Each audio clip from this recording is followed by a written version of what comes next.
போனனாலதான் அதுல வர நெல்லையும் கம்பையும் வச்சு இவனுக்கு ஆட்டி கொட்டேன். அதையும் தின்னுட்டு கோழி மாடு மாதிரி கிரியிறான். அதுவும் கோழி குழம்பு இல்லாம திங்க மாட்டாரு மைனரு.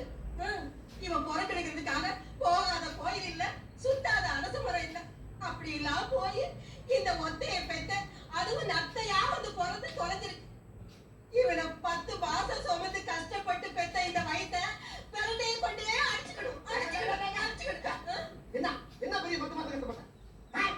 உள்ள ஒரு இருட்டு, ஒரு லைட் கிடையாது, ஒரு ஃபேன் கிடையாது, ஒரு ஏசி கிடையாது, கரண்ட் கொடுக்க ஒரு பெட்டு கிடையாது, பேச்சு கொடுக்க ஒரு ஆள் கிடையாது, தவிச்ச வாய்க்கு தண்ணி தர ஒரு நாதி இல்ல. சரி நம்மளா போய் குடிச்சு துறைமுகம் மாத்தால ஒரு செம்பு கிடையாது. என்ன பெரிய கஷ்டப்பட்டேன். கண்ணை கட்டி காட்டுக்குள்ள இருக்க மாதிரி வடக்கு தெரியாம கிழக்கு தெரியாம சிறச்சாலையில கலந்துருக்கிறான். அது எப்படி கிடந்தேன் அப்படியே 10 மாசமா குறைஞ்சு வாங்கி எப்படியா குத்த வச்சே உட்காந்துருந்தேன். எங்க 2 நிமிஷம் நீ குத்த வை பார்ப்போம். குத்த வை. என்ன வச்சு எவ்வளவு ஜாலியா இருந்தது. நல்லா 10 மாசமா ஒரே பிளாக்கல் பலகாத்துற பேர்ல வளையல் போடுறது, பூச்சு விடுறது, புது புடவையா வாங்கி சுத்திக்கிறது, விருந்துங்கிற பேர்ல கண்ணதுகள் எல்லாம் குடைச்சு உருண்டை கட்டியா உள்ள இறக்கி லோனை கொல்ல பார்த்தது இல்லாம கஷ்டப்பட்டாச்சு. சரி அவ்வளவு தின்ன இல்ல பிள்ளை கலரா பறக்கும் 100 கிராம் குங்குமத்தை வாங்கி முடிஞ்சது வெள்ளையா பறந்துடல. யார் கஷ்டப்படுறது, யார் பேர் வாங்கிறது? பாத்தியாடி பார்வதி, என் பிள்ளையோட அறிவை.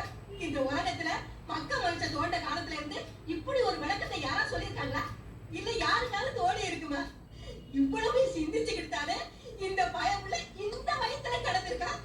என்ன பெத்த ஐயா, என் அப்பு இங்க பாரியா, உனக்கு இருக்கிற அறிவுக்கு நீ எங்கே வேலைக்கு போன, இங்கே கடை. உனக்கு கடைசி வரைக்கும் நான் சோறு போடுறேன். வேணாம்மா வேணாம். என்னைக்கும் வாயால என்ன நீ அறிவாளின்னு ஒத்துக்கிட்டியோ அதுக்கப்புறம் நான் எவ்வளவு மரியாதை.